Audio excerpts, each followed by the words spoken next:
Au Gabon, la fin justifie les moyens. Tout au long de l'année, il n'est pas rare que des gens disparaissent mystérieusement. Généralement, les familles retrouvent les corps de leurs disparus affreusement mutilés parce que là-bas, une langue, un cœur, un sexe peut vous offrir honneur et opulence. Chaque organe a sa fonction et il est très prisé des marabouts et leurs commanditaires, surtout en période électorale. Les organes du pouvoir, c'est un sujet de Thierry Pasquet. C'était le 17 décembre dernier sur une plage de Libreville, au Gabon. C'est par là, c'est par ici qu'on a retrouvé le corps de l'enfant mutilé. Elle était couchée sur le dos dans ce sens-là, pliée comme ça. C'était par là. Le corps de Léna Marcel, une étudiante de 24 ans, est découvert atrocement mutilé. Son cœur n'a jamais été retrouvé. Le cœur arraché, les seins coupés, tout ça là, les poumons, tout. Ils l'ont tué et sont venus balancer son corps ici. Ici, là, c'est attaché, c'est comme si elle a été attachée avec les cordes. Et quand on voit les yeux de l'enfant s'enfler, ça veut dire que l'enfant a beaucoup pleuré. On tuait l'enfant vivant. Et c'est un crime rituel. Un crime rituel sordide, un de plus au Gabon. La plage de Libreville est même devenue l'endroit privilégié pour se débarrasser des corps. Depuis de nombreuses années, l'horreur de ces crimes est régulièrement dénoncée dans la presse. Des sacrifices humains pour prélever des organes, les pièces détachées comme on dit ici. Lors de cérémonies de magie noire, de vaudou ou de sorcellerie, ils servent à la confection de soi-disant puissants fétiches. Au Gabon, la vie quotidienne est imprégnée du spirituel. Les traditions ésotériques ne manquent pas. Il existe plus de 300 temples pour les 800 000 habitants de Libreville. Parfois, les rites et les coutumes servent de couverture à des pratiques beaucoup plus obscures. Personnage fondamental de la société gabonaise, le féticheur est le prêtre responsable du culte animiste. Lorsqu'un patient arrive, dit maître, mais chez vous c'est loin, je dis mais vous n'avez pas de problème. Si vous avez un problème qui peut être résolu à 100 km, vous irez à pied, même en rampant. Pierre habite au bout du monde, c'est au cœur de la forêt qu'il nous reçoit. Son temple est éloigné de toute habitation, pourtant il ne désemplit pas. Pour avoir accès ici, il faut mettre un chapeau. Chaque objet ici est habité.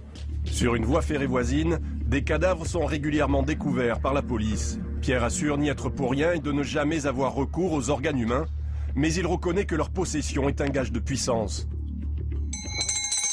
Il y a dans certaines formes de rites où l'organe humain est, disons, est très recommandé. C'est-à-dire sans organe humain, vous ne pouvez pas avoir accès au pouvoir.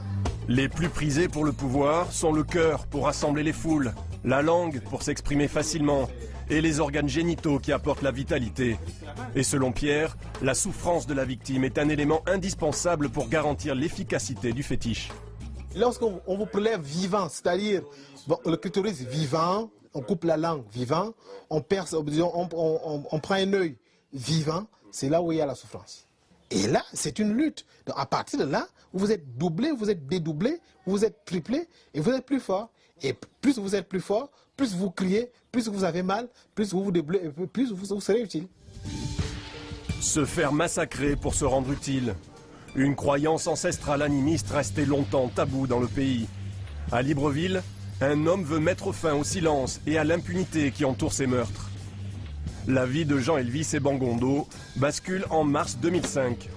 Le corps de son fils de 12 ans est retrouvé mutilé sur une plage de Libreville. Depuis, impossible de laisser son autre fils marcher seul dans la rue. Je ne peux plus parce que j'ai été victime et actuellement je demande à ce que tous les parents qui sont vigilants fassent autant, c'est-à-dire déposer et récupérer leurs enfants dès la sortie des cours parce que les malins nous guettent. Quelques mois après le drame, Jean Elvis fonde la première association de lutte contre les crimes rituels au Gabon. Grâce au réseau de surveillance qu'il met en place, il recense les cas de corps mutilés. Comme cette vidéo qu'il vient de recevoir du nord-est du pays. On y voit un homme assis à côté d'un cadavre d'enfant tenant dans ses mains la tête qu'il vient de lui trancher. L'homme est arrêté, mais pas le commanditaire. Et qui l'a envoyé? C'est la question qu'il faut se poser.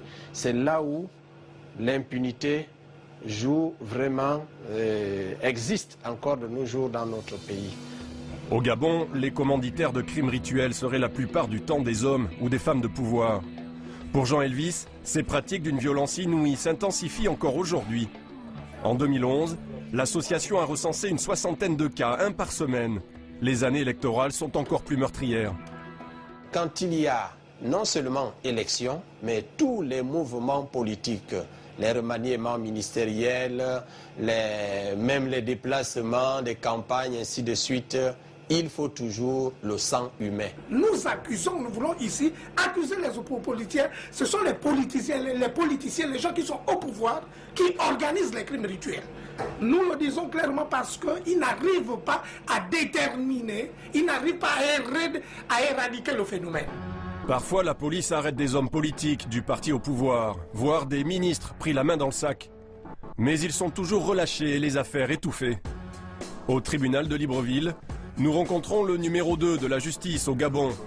Le magistrat reconnaît que les enquêtes n'aboutissent pas, mais selon lui, la justice fait son travail. Ce sont des infractions qui sont entourées d'un certain nombre de circonstances. Donc ça veut dire que les auteurs prennent des précautions pour les commettre, ce qui rend d'autant plus difficile les enquêtes qui en découlent. Oui, mais parfois les familles de victimes connaissent parfaitement les auteurs de ces crimes, les désignent et puis ils ne sont pas arrêtés. Ben oui. Hélas, c'est une tendance. Ça, c'est parce que c'est sensible, parce que ce sont des gens du pouvoir qui sont autour de ces faits. Je ne peux pas l'affirmer parce que je n'en ai pas les preuves. Mais de toutes les façons, c'est ce que l'opinion croit. C'est aussi ce que croit Victorine.